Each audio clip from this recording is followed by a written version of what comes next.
How to turn off voicemail on iPhone.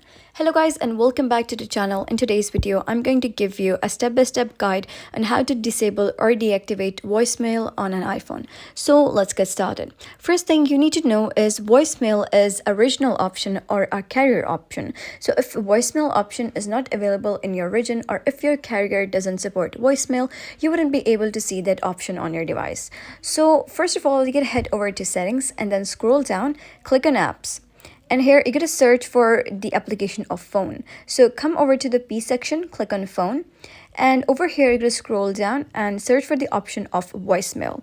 Now, if your carrier or region does support voicemail, you're going to click on voicemail. Right now, my region doesn't support that. That's why the option is not available. However, if your region does support that, you could just simply click on voicemail and that option would be toggled on. That means the option will be in green color. So you can simply toggle it off, and when it becomes of dark color like gray, that means you have successfully turned off your voicemail on iPhone.